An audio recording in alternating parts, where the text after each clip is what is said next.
So to get it started, my name is TJ again. I'm the marketing manager here at Learn. I've got three awesome guests with us who are here to answer all of your questions about coding, Learn, the program, anything in general. What are you watching on Netflix? You know, anything. We're just gonna have some fun tonight.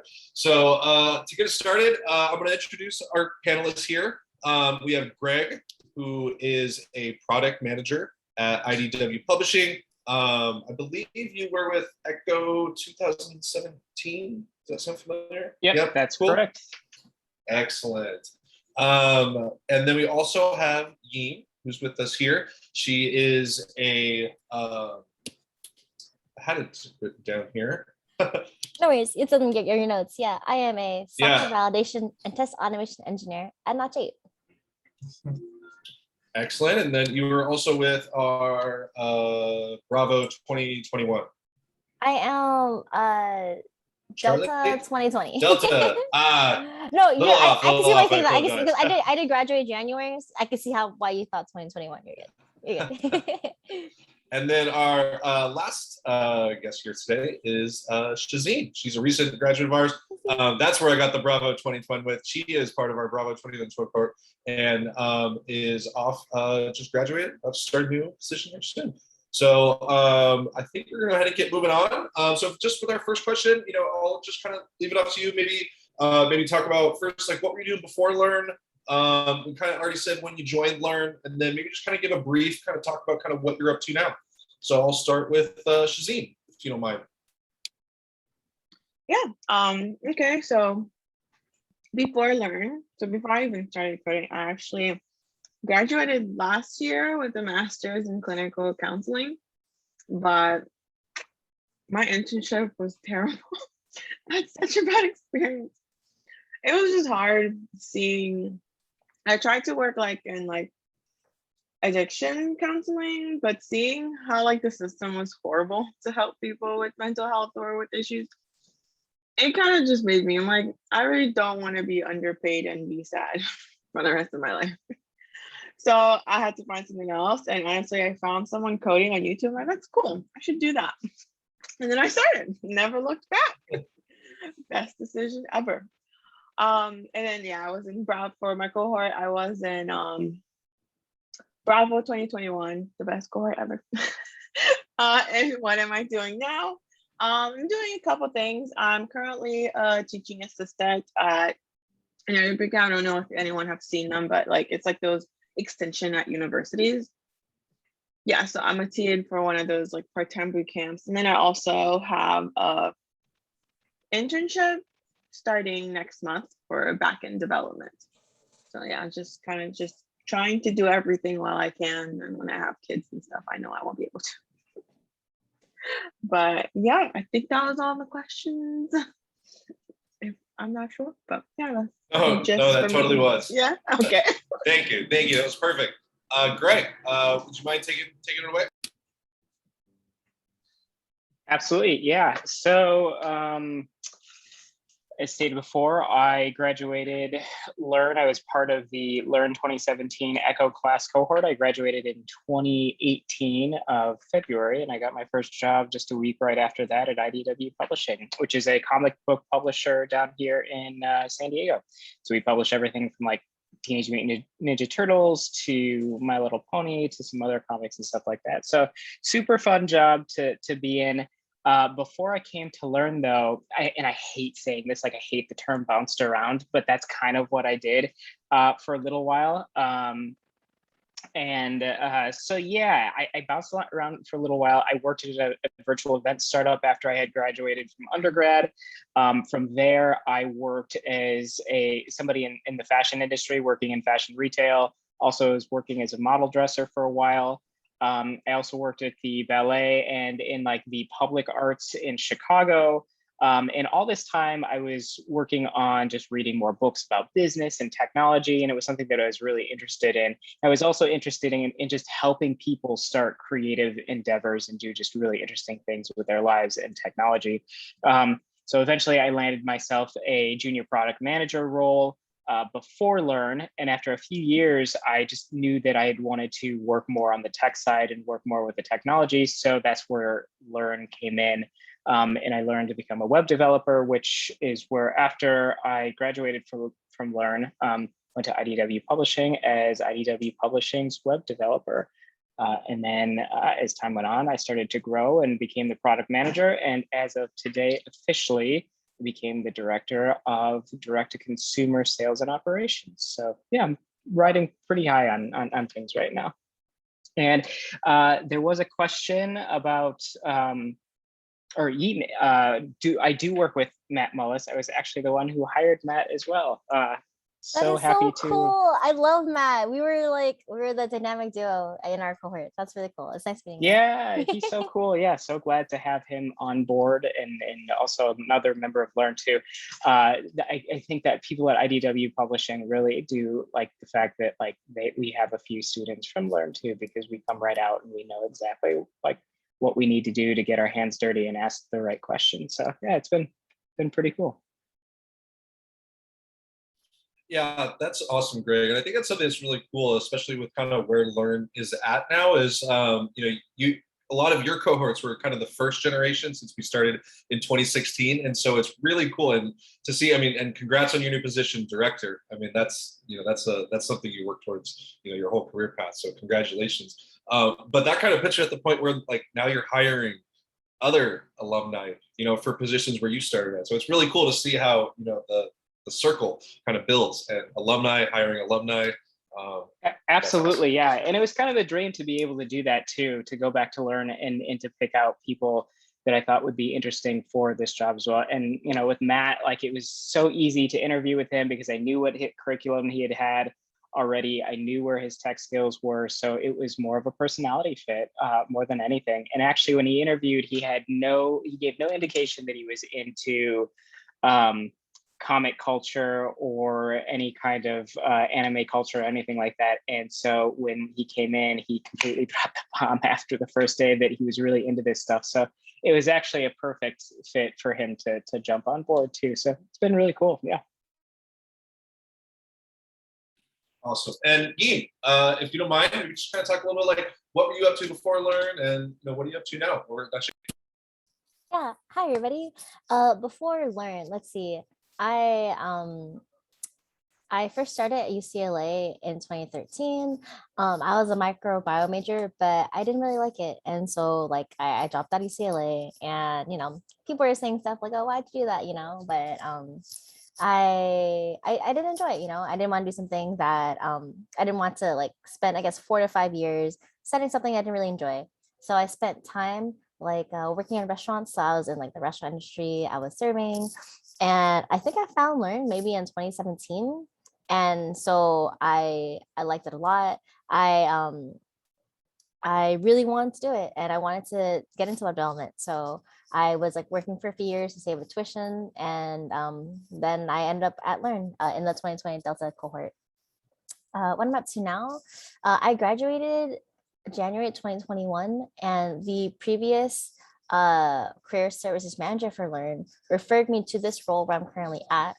And so I was super lucky. I'm basically the first in my cohort, I think, to have a full-time position. And I was hired on and started in March, and I'm really, really grateful. So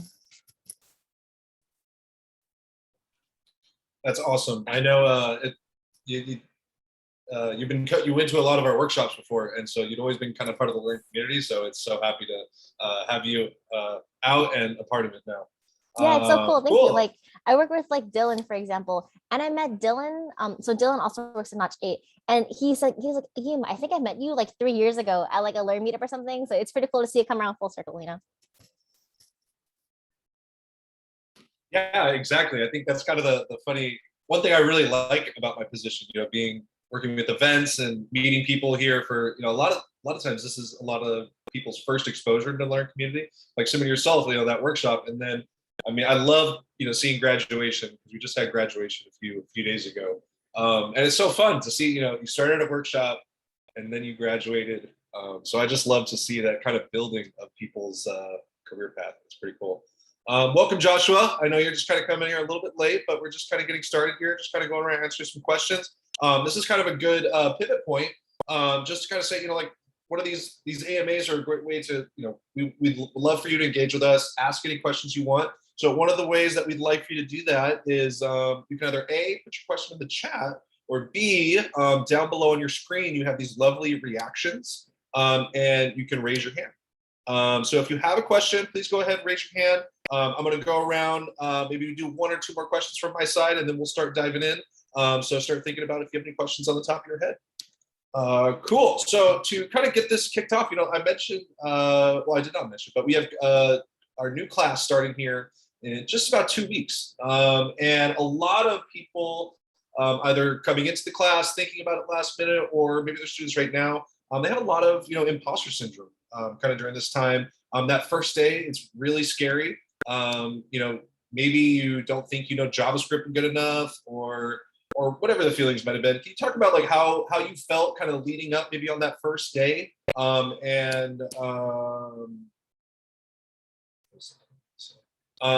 Maybe kind of how you worked through some of that imposter syndrome feelings. Kind of like, so like what were kind of your imposter syndrome, what were kind of your feelings, and how did you kind of work through that? So I'll start with let's go Greg, if you don't mind. Absolutely. Before I dive into the answer, can I just have a show of hands of anybody that has felt imposter syndrome before or has any experience with coding to begin with? Any kind of coding? Awesome. Okay, cool. Yeah, so we've all felt imposter syndrome, and some of us have actually had some experience with coding. So when I came to learn, I had almost zero experience with coding. My first experience with coding was convincing a Pilates instructor to let me build her a website from scratch. So it was using HTML and CSS, and that was it. The project took me a month and a half, and we would have weekly calls about where my progress was during this time. And she had no clue what any of this meant. So, and I had no clue what any of it meant. So most of the time it was spent me just trying to tell her, oh, this feature is going to be here, but I haven't built it yet. Oh, this feature is going to be here, but I haven't built it yet. So yeah, it was a very big slog. It was really embarrassing. It was probably one of the worst coding experiences I had ever had in my entire life. And I didn't think I had ever wanted to do it again. So actually it was really bad. And I was like, oh man, is Learn actually going to be something that's even good for me? Am I going to be able to do it? I can hardly do HTML and CSS. What is JavaScript? And then Ruby, I don't even know what that is. I know that some of my nerdy programming friends in college were really into Ruby. And that was at the time, like when it was a little bit newer too. So they were experimenting with things. And I was like, I have no idea what I'm going to be doing. I have no idea how it's going to work. So actually a couple of things that really helped me out before or ahead of time of the class, I went to 3 websites, and for like about 30 minutes a day, and actually this is something you could still do, 30 minutes a day even. What I did is I went to these 3 websites and I just looked at the fundamentals and the basics of code. So the 3 places I went to, Harvard CS50, I think is a really good place to just go and see some of these videos. It tells you all about computer science, programming, some of the fundamentals. It's a really great way to just dip your toes into the arena and to figure out what you're doing. At the same time, I also knew that backend development was maybe a little bit technical for me at that time, so I didn't really want to think about it. So front-end development was something that I was really into, and that was how I was going to make my way in programming. So I just went to W3 schools and I went through their basic tutorials, and it was a great way to just see what elements I could be using. And actually more than anything, it just got me involved in knowing the language and stuff like that. That really helped me start to realize that, hey, this is not impossible. This is not the hardest thing to do. It is definitely within your grasp. And then from there, when you learn the fundamentals, you can start building off of them. Obviously, I wasn't the best expert programmer when I came into it. There were tons of people that had amazing math skills. There were people that were working on their own Minecraft worlds before I was getting into it. Like there were people that had these pet projects, and I was like, how do you have the extra time to even be doing some of this stuff? Like, you guys are amazing. Or you're just whiz kids. And as I was going through some of these exercises and stuff in class, you definitely knew there were some people that just knew way more than you. And like, it's going to happen at some point. You are going to be paired up with somebody that is just a lot smarter than you are. And for me, at first, I didn't get it. At first, I was like, man, this is not for me. This is not great. But after a while, you have to sit yourself down. You have to just say, hey, like, look, this is something that I can do. And if I'm paired with somebody a lot smarter, then maybe this is a time to just ask some good questions and to soak in as much knowledge as you possibly can. But yeah, CS50, W3 schools. And then I also went to the free coding camp too, and just looked at some of the articles and some of the videos and stuff to get myself familiar with some of the things that I was going to be immersed with at Learn as well. Yeah, those are all great resources. So thank you for sharing that, Greg. I know freecodecamp.org, pretty easy to find. If you happen to know where that Harvard link is, that might be something nice to share. I'm not sure where that, I haven't seen that one before. Shazeen, do you mind maybe kind of sharing some of what you felt kind of during the beginning of the program? You kind of hope maybe how you overcame that? Yeah, of course they want my dogs want to start barking now. Let me see. When I first tried to start Learn, I was like, I don't know. Like, I just kept telling myself, I don't know, while I was still going through the process. I'm like, if I get in, I get in. If I don't, fine, whatever, I'll move on. So honestly, I was just like, I was in a place where I didn't know what to do next. So finding Learn was just like, it was like a hidden gem for me, I guess, because I didn't know what I was signing for. I didn't know the community I was gonna build. So I wasn't even thinking in ways where like imposter syndrome in code, more like imposter syndrome as in like they're gonna see that, or not even they're gonna see, or like I'm not gonna fit in, or I'm not gonna be able to pair program with people, because that's been a long time running by myself. So I was just like, I'm gonna be a weird weirdo who doesn't know how to talk to people. And I'm like, this is not for me. But at the end of the day, I knew these things were just taught. So of course I just pushed through them. I still signed in, I still went to my pair programming, did well and continued. And then I guess with imposter syndrome, you just kind of like accept that it's there and then move on. It's like, yes, I'm having these bad thoughts, having a bad day. And then you just kind of push through it, you move on. You be honest with yourself. You're like, yes, I'm feeling this way. If you have a partner, tell them you feel that way. Like, don't keep it in, and then show up the next day. Like, I'm not gonna lie, when we finally got placed in internship, a huge panic attack. My video was off and I was laying on the floor, just dying. But the next day, I got up, took a shower, did my morning thing, showed up, But yeah, I was just like being honest and just be open that you are gonna feel that way, but it doesn't mean it's true, and just show up the next day. And that's pretty much how to deal with it. Because you can know all the code in the world, but if you don't feel it or you're not confident in it, it's gonna show up. So just let it happen and then show up the next day. Just as always, communicate, be honest about how you're feeling, and you'll be good. Be good. I love that. Yin, if you don't mind going off of that. Yeah, definitely. I guess I want to circle back on a couple things that both Shazeen and Greg said. Yeah, I definitely agree with Shazeen. Like, you're always going to be surrounded with people who know more than you or have more experience than you in some way, so you just got to bite the bullet, and like Greg said, sometimes, you'll be paired with somebody who knows a little more than you or caught on faster, and at that moment, you'll be the student and they'll be the teacher. But sometimes it'll be the opposite, and you'll be the teacher and they'll be the student, I want to say, I really implore anybody to not, like, if you're going to start the boot camp, like, please do not waste your time comparing yourself to other people, like you're investing 4 months of your life into this, you're paying like how much in tuition, like, don't make it about you, definitely try to find the best ways for you to learn, you know.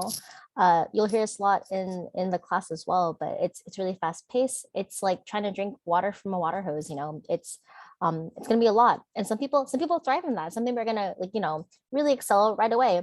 And that's okay, you know. You really have to think about what works best for you though. And if, you know, if your studies as they are not helping you, you know, you gotta find ways to pivot, you know. Like, should you create study sessions, well, weekly with the rest of your cohort? Should you create flashcards, you know? Should you ask more questions during class, you know? So I know it's easier said than done, just like biting the bullet and being uncomfortable and being vulnerable, you know. But once you're able to get over that and really try to cater your education towards you, like, that's when you really excel. I think an excellent point. Like, learning how to learn is one of those, in quotes, soft skills that, you know, I think a lot of people tend to brush away or say, oh, maybe I'll have time to do that at some other point. But really the thing that'll get you by is knowing how you learn and knowing how you acquire that information, and then knowing how you want to apply it as well. I think coming in with some goals is really, really helpful. Your goals may change, but having some loose goals and kind of knowing what you want to do, even if it's like, hey, I just want to learn how to put together an HTML or CSS site for, you know, myself is a portfolio, or hey, I just want to, you know, make a basic JavaScript game or something like that. Or let's say you do want to be in games, or let's say you do want to, you know, work on back end projects or things that are a lot bigger too. I mean, that's a really important thing, is to think about what you want to do and have some goals, write them down, because they will help you. Is when the times get tough, and you're definitely feeling, you know, kind of the drag of learning some of this stuff, where your brain starts to feel like it's on fire. Those are the times to go back and look at your goals and have a healthy conversation with yourself. And it doesn't have to be like one of these wooey things where, you know, we're feeling good about our feelings and we're, you know, we have no bad vibes. No, it's that time to really have a healthy conversation and say, hey, look, this is why I'm doing it. This is what's happening. How can I now cater my education to myself?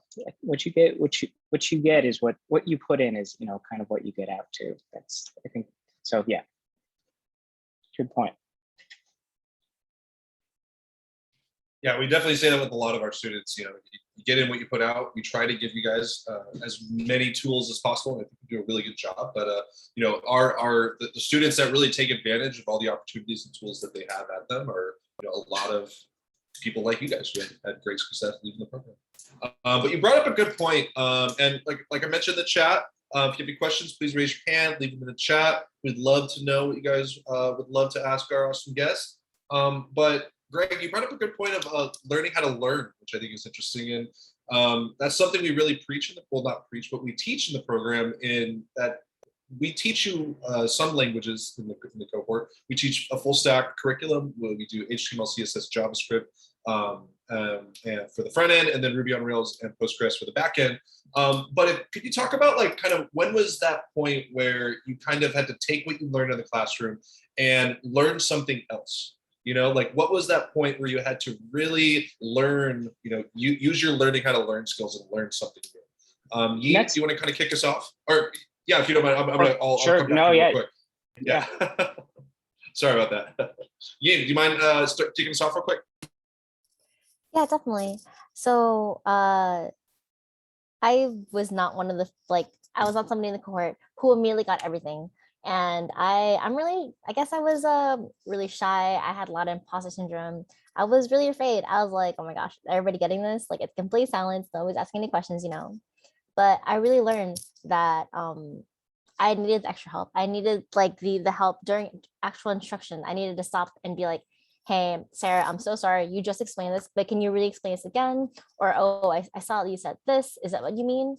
And at first, it you know, it's like a big hit. I was like, oh my gosh, I'm the only person asking, like, so many questions, you know.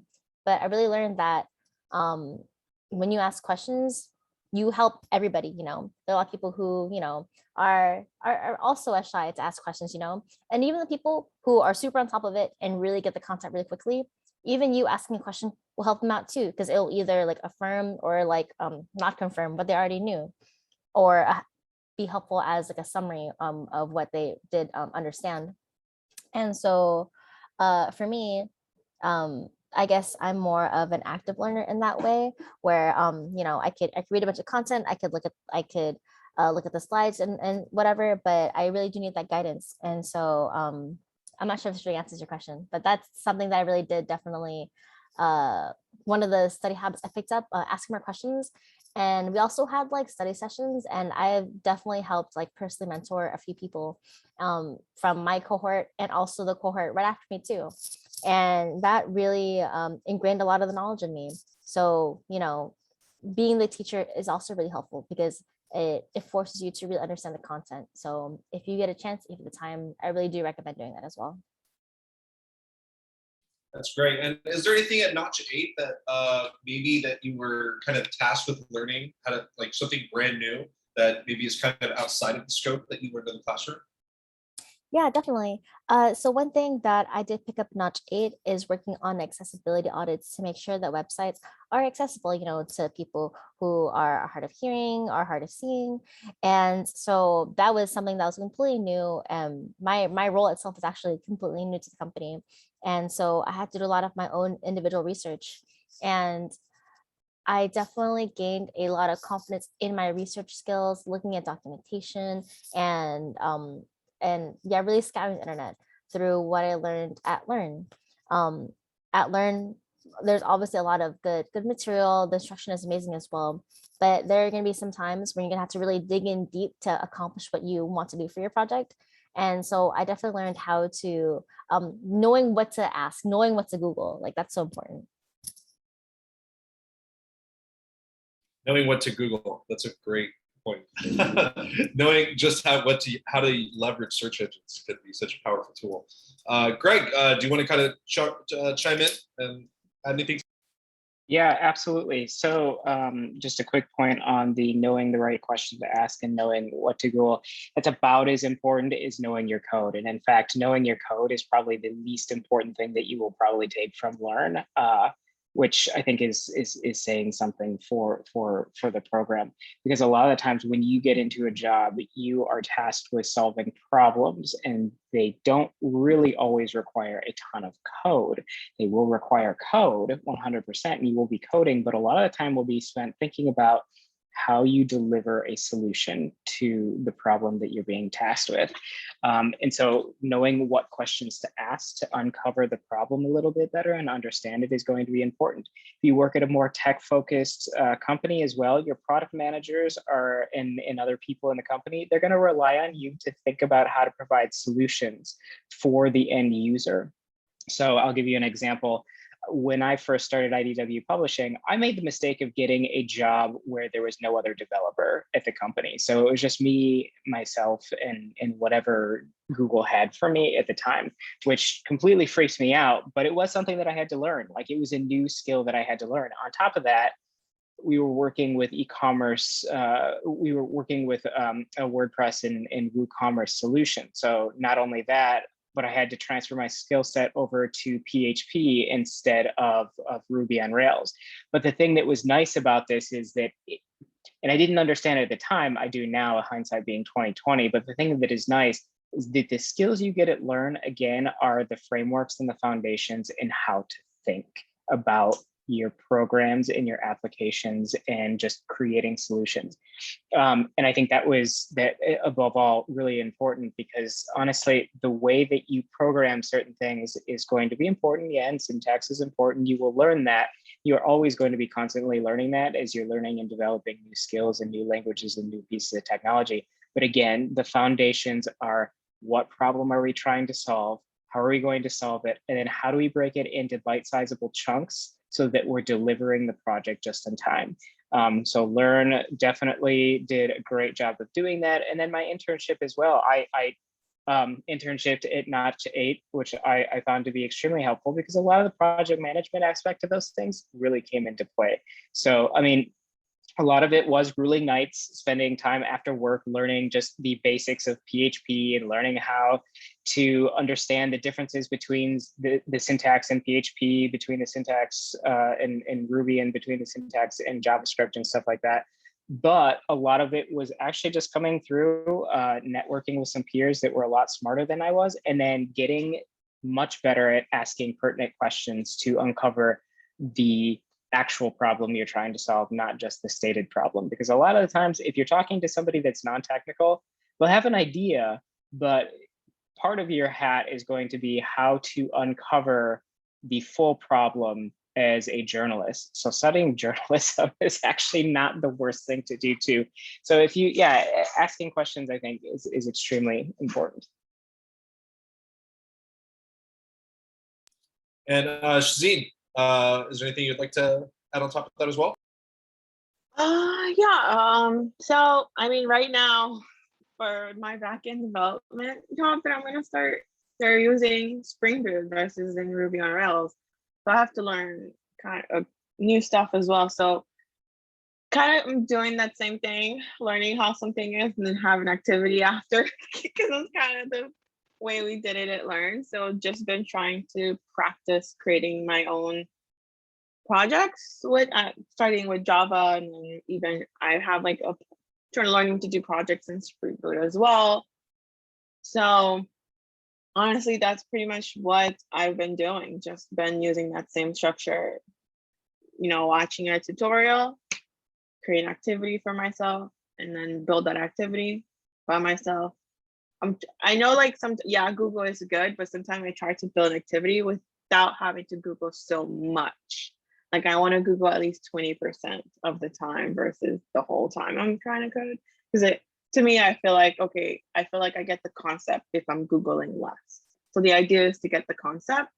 And then, because once you know the concept, you can think of what is this language versus of how do I build this? You instead say, what is available for me so I can build this versus not even knowing how to build something because you don't even know the concept versus just what is, you know, Spring Boot have available for me to build this. I know I need to do this and that. I just need to know the syntax because syntax is just different, but concepts are usually the same throughout everything. So if you ever freak out because you're in a new language, that's what kept me calm. So I just kept telling myself, same concept, just looks different. Same concept, just looks different. Like that was my mantra. Like at the end of the day, my internship was Angular, and I'm like, at the end, it's just JavaScript. The same thing I was doing in React, I'm going to do in the same exact thing, but the way I connect things just looks different. So just remind yourself, concepts are pretty much the same everywhere. So every time you get to a language, just kind of like learn the syntax, but see what concepts are similar to things you already know. That's why it's good to know one language really well. So when you do have to move on to another language, it's easier. Because I mean, I've learned what Ruby on Rails and Learn. My team job is actually using Express and Node. And then my full-time day job is using Java and Spring Boot. I have to know so many different things. So instead of not freaking out, I just tell myself concepts are the same, syntax are just different. So I know because I have to work with so many things, I know I'm gonna have to look up syntax, but I just have to like keep calm and just think syntax are the same. I just need to know the syntax. So things are gonna be different. You're gonna have a job where you're gonna do something completely different from what you learned.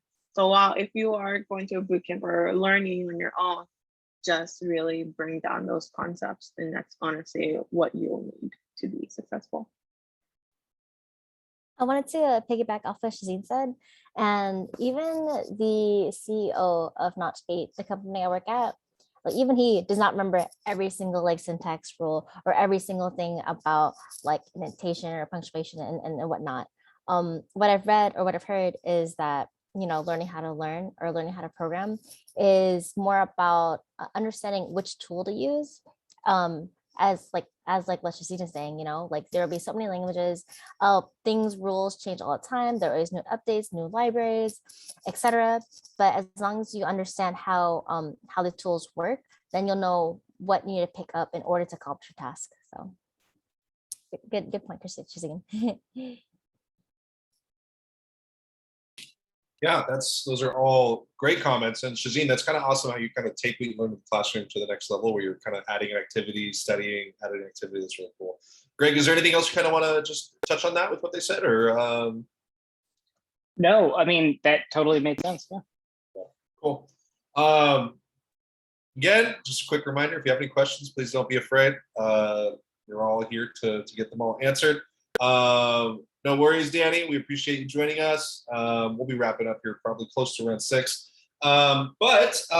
So, I mean, being remote, I mean, Learn is remote, our classroom's remote, the Learn staff, we all work remote. I think all of you guys are working remote. And it has its challenges. It has, you know, its ups and downs. Can you talk about maybe like what's one thing you really like about working remote, and then maybe one thing that's kind of a challenge? Let's do Greg. You want to start us off? Sorry, do you mind repeating that question? Yeah, not a problem. Just you know, working remote, do you have like what is something that you really enjoy about being able to work remote, and then like what is something that you find as a challenge working remote? Yeah, absolutely. So working remote has been very interesting. I actually was able to negotiate my way out of working in the office altogether at IDW Publishing, which has been kind of nice. So the nice aspects of it, you get a lot of time to do what you need to do and when you need to do it. I think that's been extremely helpful, especially as we're pushing out different projects and you need a break during some of those busy projects. You can just take 5 minutes to do that. For example, last week, I was pushing out a new corporate website.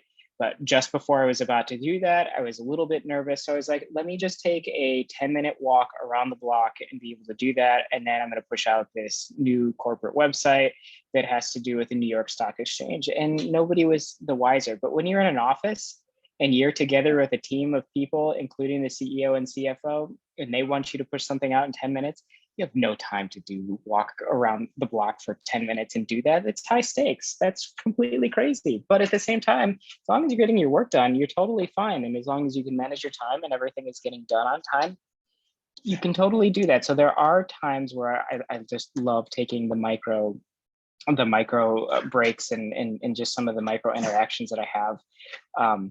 It working from home, and that's been really nice. The challenge has been, how do you communicate with people and how do you empower your teams to feel confident about what they're doing, or at least feel like they're a part of the team and they're working towards something interesting, which has been a big challenge because communicating with people, you get tired of Zoom after a while, and it's very, very hard and it's very challenging. And especially as a web developer, like I don't ever want to be on Zoom calls. And like I've carried that throughout my time at IDW too. I just don't want to be on Zoom calls. It's horrible. It's to the point where I have the capacity to schedule all of my meetings on Monday and Tuesday, so I don't have to worry about talking to anybody the rest of the week. But in the beginning, that wasn't a luxury I had. So you did need to take some breaks, and sometimes you just didn't need to show your face on Zoom calls. And if you're at a good company, hopefully most of those people will understand. But yeah, feeling motivated and to be a part of a team has always been something that has been very important to me. So trying to carry that over into the digital world has been tough. I think, Scrum has helped a little bit to like daily online stand-ups and stuff like that. And just trying to create Slack channels that have witty banter has always been kind of fun. I think as an entertainment company, maybe we tend to have too many of these channels all at once. But yeah, that's just, it's been good, both challenging and trying, but at the same time, rewarding as well.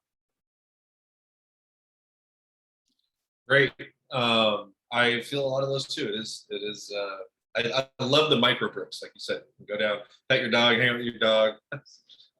Maybe Shazeen, how has adjusting to remote? I know remote class, remote work is about to start, but like how has that adjustment been? I love it because one, I don't have to drive.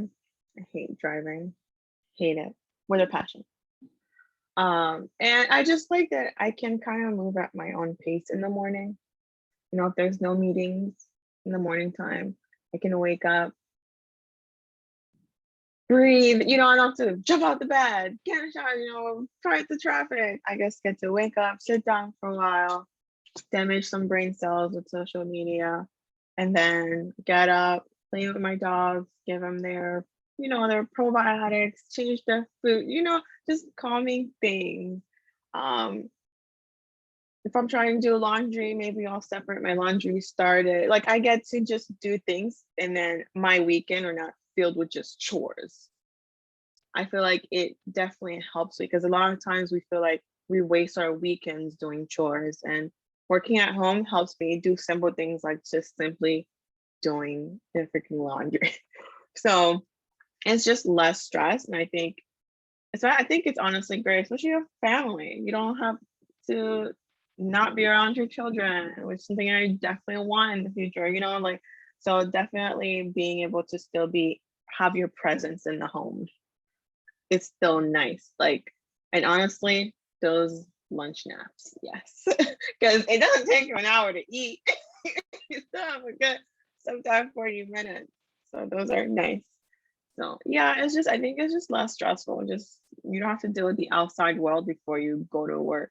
Usually you have to deal with people in traffic, or if you just get to kind of be calm and then start working. Especially if it's a stressful day or a stressful week, having that time to yourself in the morning is very important. Thank you. And Yi, how has it been? How's the adjustment for you? Yeah.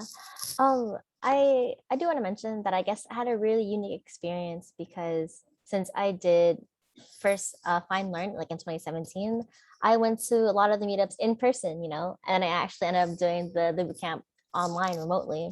And I'm not gonna lie, I was concerned, I was like, oh my gosh, am I gonna be able to make friends? Am I gonna feel totally isolated, And it was great. I actually love like learning remotely. In addition to the lunch naps and going to have a bio break and drinking as much water as you want, it's great. I actually like learning remotely a lot because in the traditional classroom setting, it would be like you would have like an instructor like Sarah, instructing on the board. And in a typical classroom setting, you're kind of like trying to peer over and trying to view the board and see what's happening, But online, like, oh my gosh, screen sharing is amazing. I screenshot all my notes. I copy and paste everything, and like I put into my own notes. It's really great. And another barrier as well that I experienced in person is like, there's like what a class of 20 students, and we all need help at some point, and the instructors do their best to walk around and see who needs help. But there was not really, at least how it was back in 2017.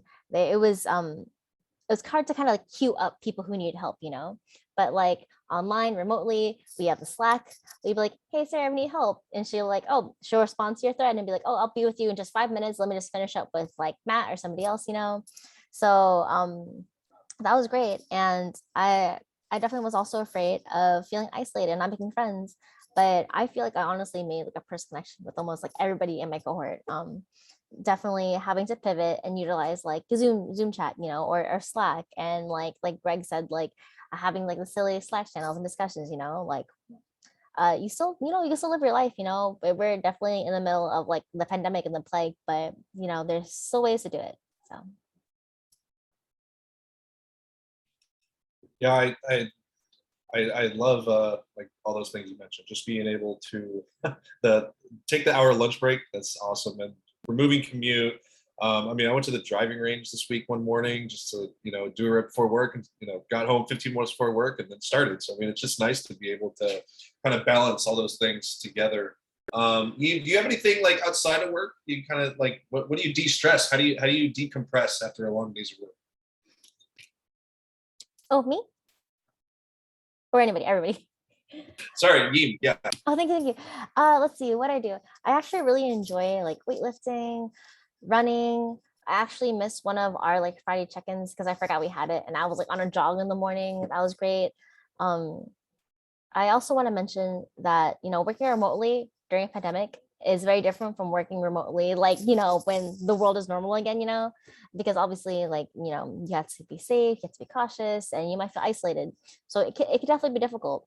But once we return to some sort of normalcy, when you're able to go wherever you want, if you want to go to a cafe, you can, and it's not like you're being forced or isolated, like in the same four walls that you're always surrounded with, So knowing that the pandemic can be stressful, I really do implore everybody to do what they can to really live their lives and de-stress, and however safe ways you can, but you still need to go out there, and enjoy the day.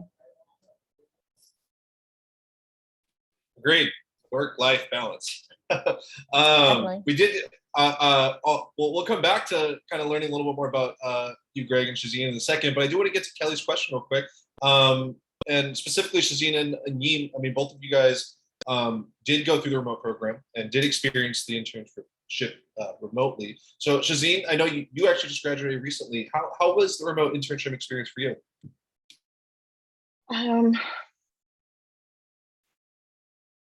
It really helped me be more of an independent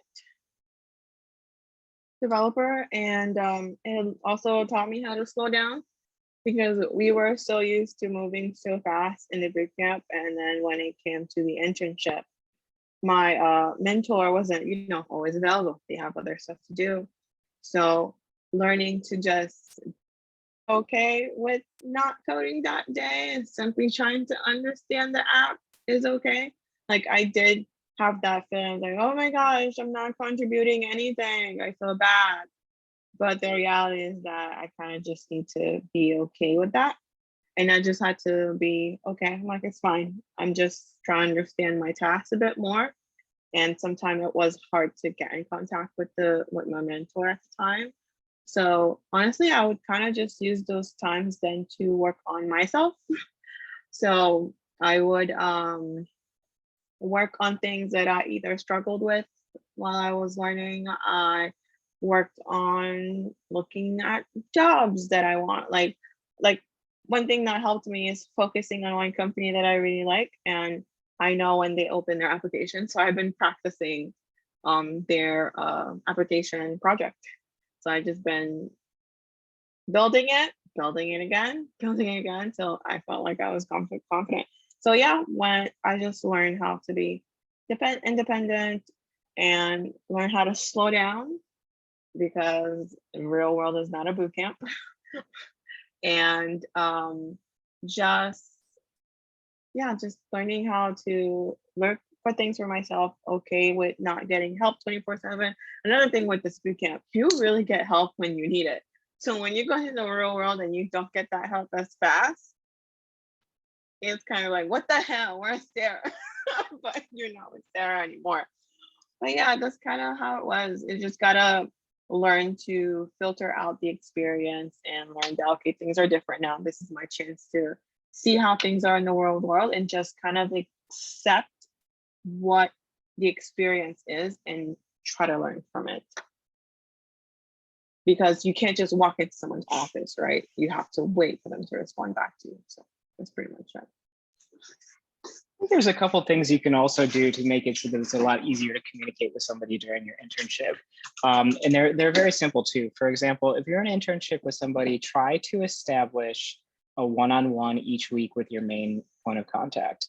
And if you want to go one step further and take notes during that one-on-one and have a shared, Google Doc or whatever kind of Word doc that you're using for that time, I think that's really important, because it helps your trainer or the person that is overseeing your internship just kind of get a better overview and understanding of what you guys have talked about and what some of the questions you may have too. So that way they can go back and they can look at it and they can say, okay, here's how you're prepping for your meeting. Let me also prep for this meeting for you too. Because I think that's going to be extremely, extremely important, because there will be dead time where you're like, hey, I don't know what to do, or I'm completely stuck, and how do I go about doing this? And then the second thing is, don't forget that you have your Learn cohort with you that are going through the same exact thing at the same exact time. Try to make or take some time, each week, or even if you have a problem, just ask them. Maybe they've encountered that during their internship too, and it was a lot easier too. I know during our internships, we were fortunate enough to have them in person, but we had a group of people that were like right down the hall. So if we ever had a question, we would just go grab coffee with them and ask those same questions too. So I think that's, it's my 2 cents at least. That's great. And Yim, do you kind of want to share maybe what that experience was like for yourself? Yeah, definitely. So I was pretty lucky to kind of experience 2 internships. But my first internship that I experienced was the one that's guaranteed through Learn. That one was at Visor. And there it was me and three other students. And I think our experience was pretty unique compared to everybody else in that cohort because we were pretty much like on Zoom together like all the time. And while there was definitely some Zoom fatigue there, it was really cool because we were learning a lot of new concept technologies together. Like we learned like our spec in the boot camp, but we had to write even more detailed specific tests at Visor. And we also learned other testing technologies as well. And it was really cool to just have like that group thing going on, assigning people different tasks and really learning together. So I like that a lot. As for my second internship, I was at Victorize for maybe like a week or two before I was hired on. But that one was definitely more independent, and I actually like that a lot more. Actually, you're probably like, oh my gosh, why wouldn't you want the support and stuff like that? And while I really enjoyed my first internship, learning with everybody, really soaking everything up like a sponge and seeing how everybody learns, interacts, I really did enjoy my time being independent. I feel like everything that I learned from Learn Academy really prepared me to be independent, to see the resources I needed, and really be more prepared for like a real world environment where you don't always have your instructor with you, you know. So I actually enjoyed the second one a lot. That's awesome. I mean, the internship, I mean, a lot of the students, like you guys have said, I mean, this is really where you learn what you learn in the classroom and kind of apply it to the real world, just kind of where everything comes together, which is really cool. So Kelly, I hope that answered your question. If anybody else, Satra, Josh, if you guys have any questions, please go ahead.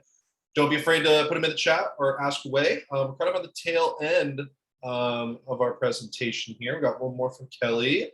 And that was actually something I was thinking about as well. So, you know, looking back, you know, is there anything that, you know, maybe, you know, you wish I would have learned prior to starting the cohort, or something just, you know, like, what would you have told, you know, yourself that first day?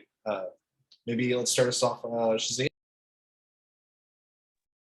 Yeah, I actually been coding for like a year before I started Learn. So I felt pretty good coming in. It was more like interacting with people, honestly, because I was learning by myself for a while. I think one thing I would probably tell my, because initially I kind of wanted to downplay my knowledge coming in. So I think I would just tell myself to be confident. It's okay that you know what you know. There's nothing wrong with that. So I kind of felt the need to downplay my knowledge or myself because I didn't want to make anyone feel bad.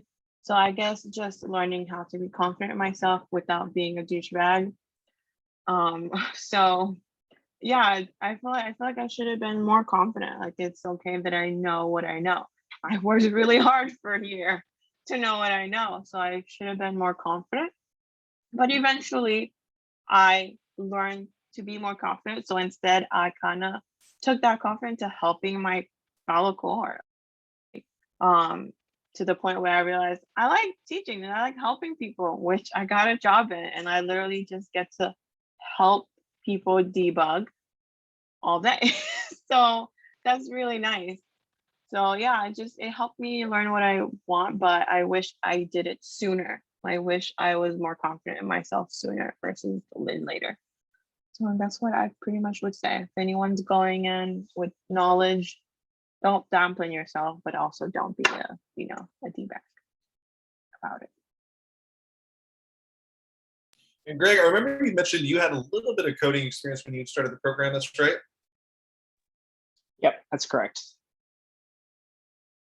Do you think that helped you kind of start the program off? Like, was that little bit of experience kind of clutch, or you know, did it kind of provide a good foundation for the start of the program? Yeah, so I think learning about the basics of web development and app development is probably a good thing. But honestly, don't kill yourself to try to know everything ahead of time. I think that's really important. And again, I think you know, confidence, and I think that's something that I think that's, well, let me backtrack and restart. here. Yeah. So confidence basically, I think, is a huge thing. So making sure that you know where you're at, and that's okay. Like, I wasn't the smartest person in the room. I had a little bit of coding under my belt. I had one project under my belt, but I felt like a complete imposter. And I mean, I was in a room filled with people that were doing just laps around me at that point in time. So it was probably not the best way to come in and to have that first day attitude or that first week attitude. Yeah, just come in with an open heart, or at least know that, like, when you're there and you're feeling the pressure, that you're either much better than everybody else or much worse, or you're somewhere in the middle. That's okay. Everybody else is feeling that too.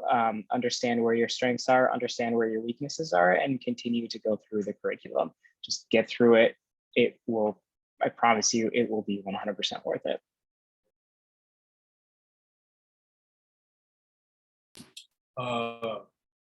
And Yin, I think what's cool is, like you mentioned, you came to a bunch of workshops. I think you also went to Jumpstart, which is our pre-course. Those workshops and kind of Jumpstart, some, those pre boot camp workshops, was that enough, you think, fundamental experience to kind of start the program? Like, was that enough, or did you still feel like maybe you needed to do a little bit more?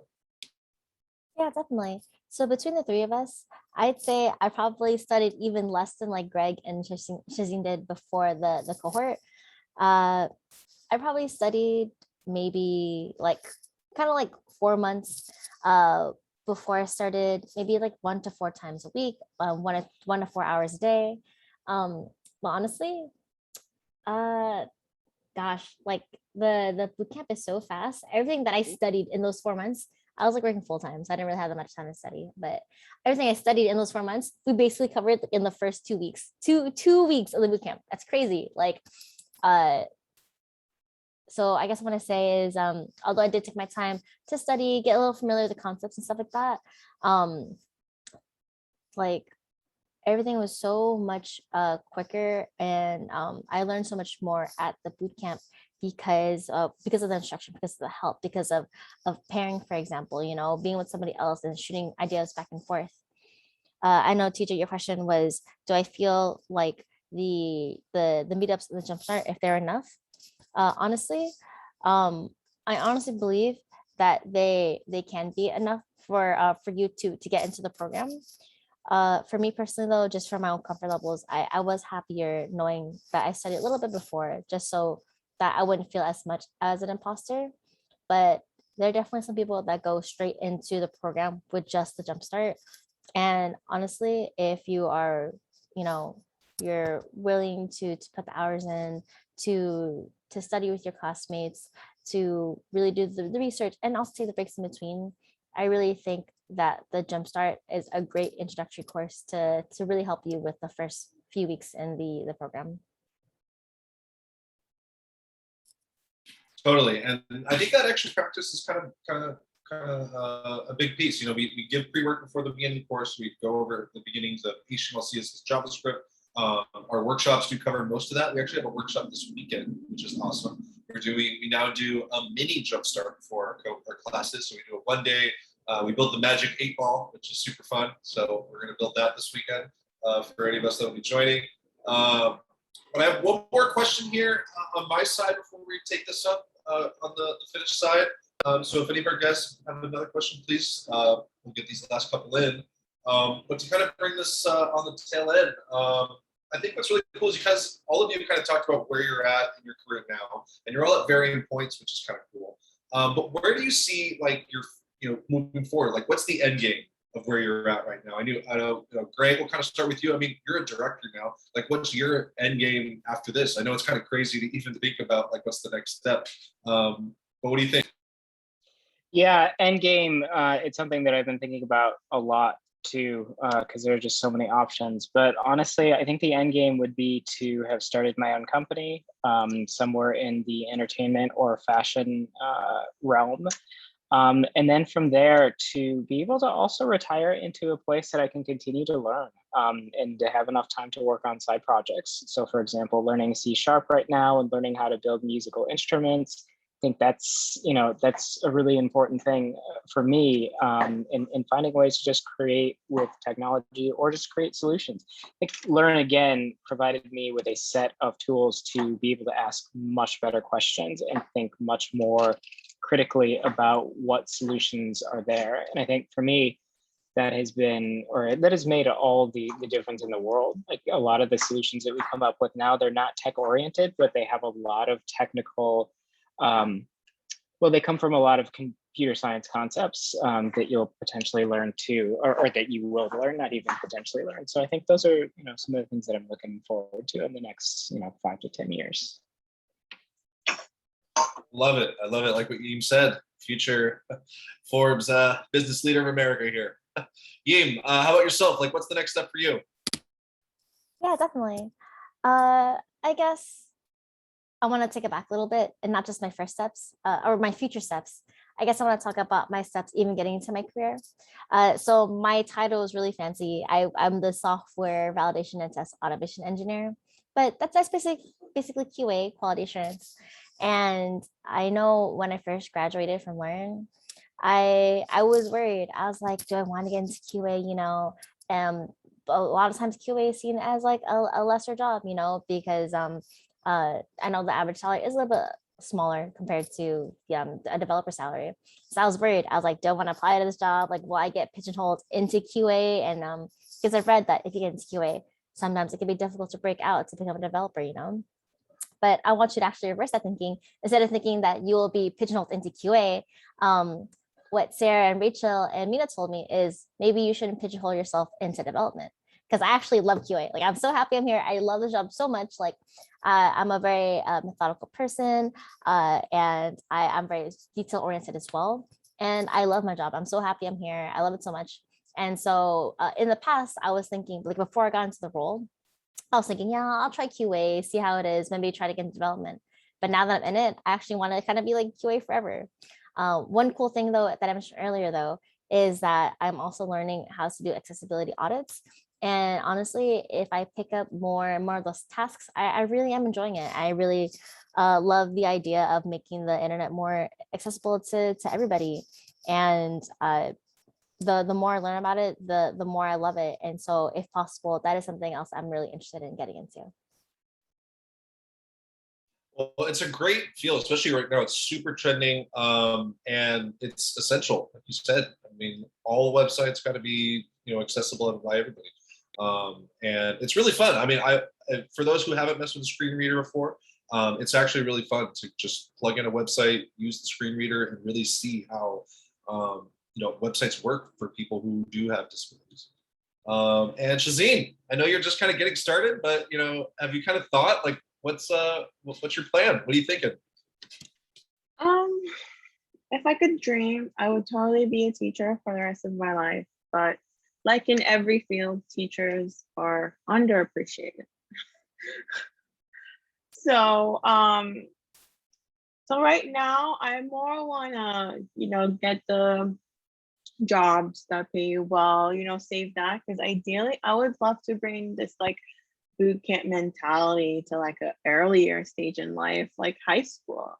Like imagine, and they'll have a longer time, they'll have a whole school year. So imagine they start from the first day of school to the last day of school. Like that's the cohort, that whole year. So kind of want to bring that type of, I kind of want to teach like that. I guess at some point in time, would love to see that happen. But I don't know yet. Like I said, right now, I'm just using the time to just do everything. Like I'm starting probably beginning of September, I'll be working from like 9 to 10. So yeah, I'm just using this time to put my foot in everything and see what I like. And then, because I'm also hoping to build a bunch of like experience and history.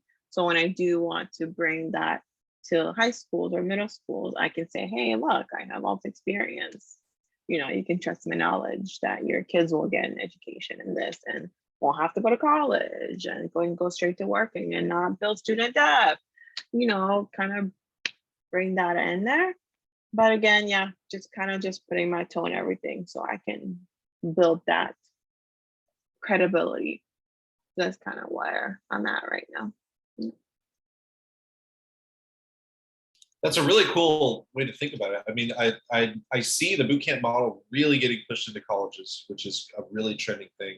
And I think, like you said, pushing it even further into high school. I mean, it just makes sense.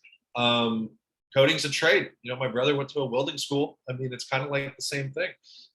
It's really kind of becoming the next generation of blue collar jobs. So, well, thank you all for these awesome answers. We're kind of running the tail end here. So just kind of last thoughts. If anybody has any last couple things to say before we round out. Just had a question for the people that are on here. What are some of the things that you hope to accomplish?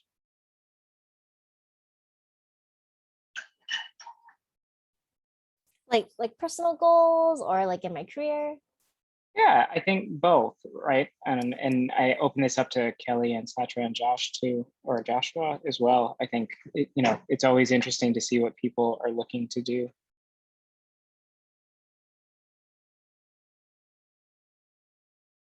I can start. One of my passion projects is I actually want to create like a video game, like a visual novel type video game. Like, I don't know if you ever heard of like Undertale, for example, but yeah, I first want to really get into my role, try to move up from junior into mid-level, and then once I really hone in my skills, have more time for myself after that, then I still want to pursue my personal projects, and that's what I want to do. Yeah, oh, that's awesome. Thank you. Yeah, that's a great question, Greg. I mean, I don't mind chiming in too. I mean, I've been working at Learn here for 3 years, excuse me. And what's cool is, I mean, we're growing, and we're actually about to hire another marketing person here in the near future. So I'll be having somebody work as no longer the one-man marketing team. So I'm actually really excited about that. That's fantastic. Yeah, and I mean, personally, I mean, I love cooking. So just passion project has always been like some type of food cart, food truck, something. I feel like that's when I'm done with the professional world, it's going to be something in there. That would be awesome. Yeah, that would be so fun. And I guess for me, honestly, I have a passion for doing nothing. I just want to do nothing.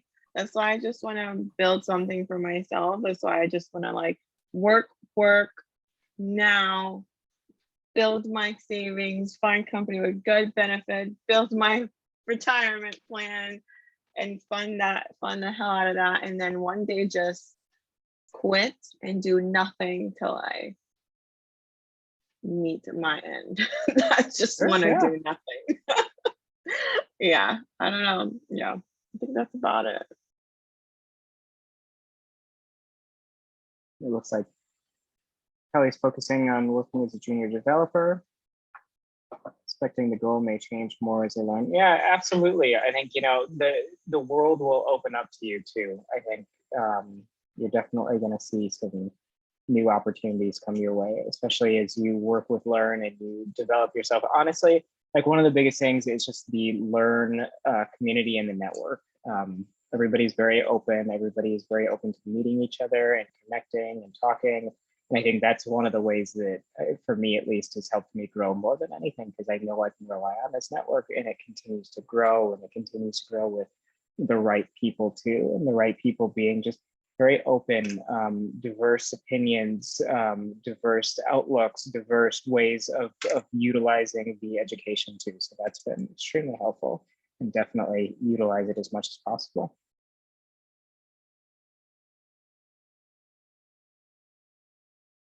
Well, that was a great question, Kate. Greg, I really appreciate that. It was fun to answer. So I think that's gonna bring us to the tail end here. If there's any other last minute, real quick, try and sneak them in. But we have a great event happening this Saturday for any of you two that are going to be joining us. Satra, Kelly, I know you guys are going to actually have our upcoming class, so that's really exciting. But thank you for joining. It's been a lot of fun here this past hour, and special thanks to our guests, Eam, Greg, Shazeen. You guys are awesome. You're all valued members of our community. We really appreciate you guys stepping out on your personal time. But other than that, have a great rest of your evening, everyone. Thank you for joining us. Thanks, everybody. Hope to see y'all soon. Thank in, you. in the Have field. a good night. Yeah. Good luck.